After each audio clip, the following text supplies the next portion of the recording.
Սեղմեք լայք եւ բաժանորդագրվեք մեր ալիքին։ 18 թվականին Նիկոլ Փաշինյանի աջակիցները այսպես փայլուն երիտասարդներ են։ Հիմա թոշակառուներ են։ Ավել բան չխոսեմ, ավել բան չխոսեմ։ Մեծամասամբ թափած ատամներով, երևում այլի որ կյանքի ինչ-որ դժվար կյանքով ապրել, ուրախություն չի տեսել։ Արթուր ջան, նախ մեր աջակիցները միայն թոշակառուները չեն, բոլոր սեգմենտներում մեր աջակիցները ավելի շատ են, քան ձեր։ Երկրորդը, իհարկե այդ մարդիկ լավորեր չեն տեսել, ուրախորեր չեն տեսել։ Եթե իրենց կյանքի մեծ մասը ձեր Քոչարյանն ա եղել, նախագահ ու Սերժ Սարգսյանը, որոնք բառից բուն իմաստով մտել են իրենց գրպանները, վերցրել են իրենց փողը, բյուջեն թալանել են, պատերազմական վիճակ ա եղել անընդհատ, խաղաղություն չի եղել, բայց ինչի՞ պետք է այդ մարդիկ ուրախություն տենային։ Ու մեր պարտքն ենք մենք հիմա համարում, այնպես անել, որ այդ մարդիկ արդեն թոշակի ժամանակ արժանապատիվ կյանք տեսնեն։ Իսկ պատճառը, որ ինչ-որ մարդկանց մոտ ատամները թափած են, այնա կարող է այնա, որ դուք 20 տարի իշխանություն լինելով չեք ապահովել օրինակ համընդհանուր ապահովագրության համակարգ առողջապահության, որը մենք եկել ու արել ենք։ Ու հիմա այն մարդիկ, ովքեր փող չունեին, ավելորդ փող չունեին ատամ սարքելու համար, այդ փողը ծախսում էին ավելի առաջնային առողջապահական ծախսերի համար։ Հիմա այդ առողջապահական ծախսերը կլինեն անվճար, այդ փողը կուղարկեն ատամ սարքելու։ Եվ ընդհանրապես, այս ինչ խաշատ է ընդհանրապես մարդկանց վիրավորելու։ Լավ, դուք չսովորեցիք, որ այդ ձեր սուտի արիստոկրատիզմը ձեր դեմ է աշխատում։ Մենք բոլորին սիրում ենք, մենք նույնիսկ ձեր ընտրողներին ենք սիրում։ Ձեր ընտրողներին մենք երբեք մեզ թույլ չենք տա վիրավորեք։ Իրանք մեր քույրերն ու եղբայրներն են, նույնիսկ եթե մեզ ատում են։ Ռուսաստանը խախտելով ԵԱՏՄ կանոնները, ընտրություններին ընդառաջ սկսել է սահմանափակումներ մտցնել մեր ալկոհոլի, գյուղմթերքի, հանքային ջրերի ու ծաղիկների նկատմամբ։ Շատ ենք խոսել այդպիսի քայլին հնարավոր պատասխանների մասին, բայց հիմա համաչափ ու ցավոտ պատասխան տալու շատ լավ առիթ ունենք։ Մայիսի 28-ից 29-ը կայանալու է ԵԱՏՄ բարձրագույն տնտեսական խորհրդի նիստը, որին որոշումները ընդունվում են բացառապես կոնսենսուսով, միաձայն։ Եվ քանի որ ԵԱՏՄ-ի ամենամեծ խաղացող Ռուսաստանը խախտում է ԵԱՏՄ կանոնները, ապա Հայաստանն էլ կարող է դեմ քվեարկելով բլոկավորի բոլոր որոշումները, որոնք պետք է կայացվեն այդ նիստում։ ԵԱՏՄ կարգեր, կանոնակարգեր, ստանդարտներ, մաքսատուրքերի չափեր, այդ կառույցի կարևոր պաշտոնների նշանակումներ եւ այլն։ Ոչ մի որոշում չի կայացվելու։ Բոլորը տապալվելու են, քանի դեռ մեր ապրանքների նկատմամբ ապօրինի սահմանափակումները չվերանան։ Իհարկե, մենք Մոսկվային ցավացնելու այլ լծակներ էլ ունենք, ինչպիսիք են հապկից դուրս գալը, 102-րդ ռազմակայանը վռնդելը, ռուսական տնտեսության համար կարևոր արևմտյան ապրանքները Հայաստանով ներմուծելու հնարավորությունը փակելը եւ այլն։ Երևի նաեւ կարող ենք FSB-ի վրա աշխատող եւս մի քանի հոգու ձերբակալել, սահմանապահներին վռնդել կամ ռուսաստանյան հեռուստաալիքները փակել։ Բայց մեկ է ինձ ամենաշատը դուր է գալիս հենց ԵԱՏՄ աշխատանքների պարալիզացումը։ Նաեւ շատ արդար է։ Ռուսաստանը մեր դեմ խախտում է ԵԱՏՄ կարգերը, մենք էլ ի պատասխան իր դեմ պարալիզացնում ենք ԵԱՏՄ աշխատանքը։ Այս արճակատման մեջ հաճելի բան չկա եւ Ռուսաստանն էլ այն ձեռք չի տալիս։ Բայց մենք էլ որպես պետություն մեր մասով պետք է իրենց այնպես ցավացնենք, որ Մոսկվայում չուզենան սահմանափակումները շարունակել ընտրություններից հետո։ Ու հա, մեզ չեն կարող հեռացնել ԵԱՏՄ-ից, եթե մենք չուզենանք։ Փոխարենը մենք կարող ենք այնպես անել, որ Մոսկվայում երազեն, որ մենք դուրս գանք ԵԱՏՄ-ից ու դադարեցնենք ամեն ինչի բլոկավորումը։ Որ ասում են, որ Ռուբիոն պետքա գար, որ մեր վարկանիշը բարձրացներ։ Հարգելի գործընկերներ, մեր վարկանիշը մի քիչ էլ որ բարձրանա, մենք արդեն չգիտեմ, այդ խորհրդանում, եթե օրենսդրական կարգավորումներ չլներ, որ առնվազն 3 ուժ պետքա լինեն, վախենամ այդ 3 ուժը տենց ոնց որ անցած անգամ էին, ճիշտ ասվեց, Դավեսկի պես հայտնվել խորհրդանում, այս անգամ էլ ենք տենց աշկիս, տենց իրավիճակի ականատես լինելու։ Մեր վարկանիշը ինչքան պետքա բարձրա։ 2022 թվականից սկսած Հայաստանի Հանրապետության կառավարությունը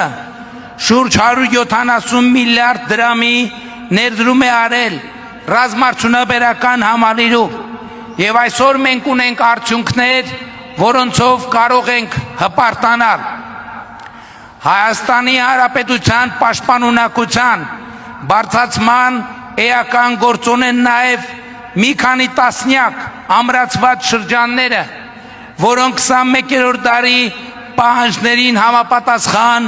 ամրոց բերդեր են Հայաստանի Հանրապետության պետական սահմանի երկայնքով եւ ինժեներական մտքի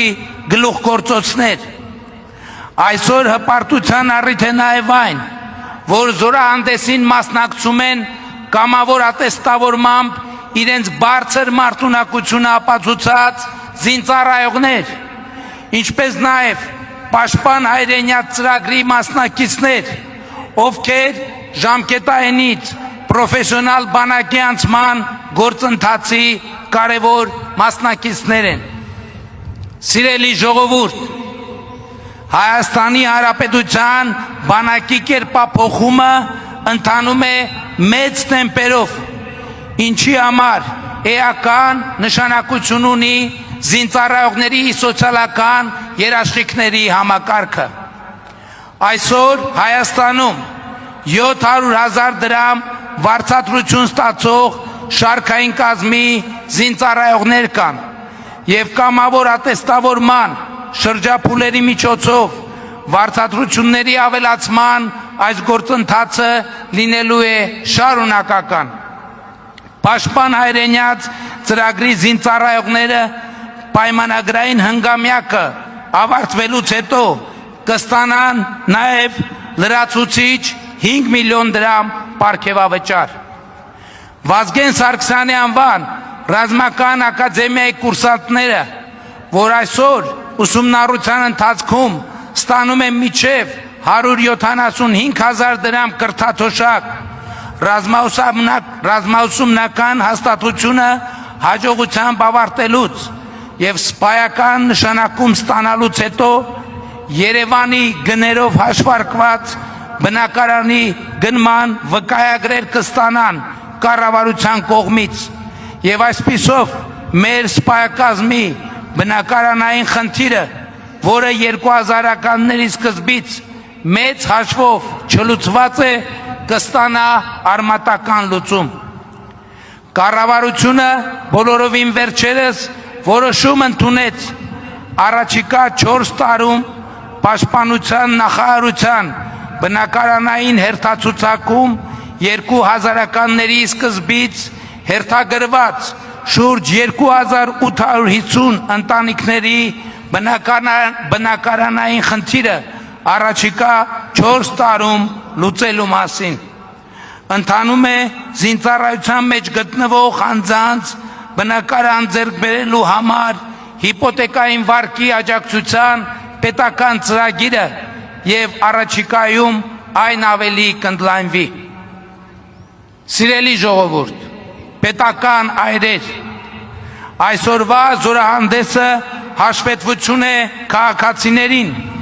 թե վերջին տարիներին Հայաստանի Հանրապետությունը ինչ է արել Հայաստանի Հանրապետության պաշտպանունակությունը բարձրացնելու համար։ Բայց այս հաշվետվության հասցեատեր են նաև մեր նահատակները, ում զոհությունների գնով, ում կյանքի գնով Հայաստանի Հանրապետությունը այսօր պետություն է ավելի քան երբևէ, անկախ է ավելի քան երբևէ, ինքնիշխան է ավելի քան երբևէ, անվտանգ է ավելի քան երբևէ։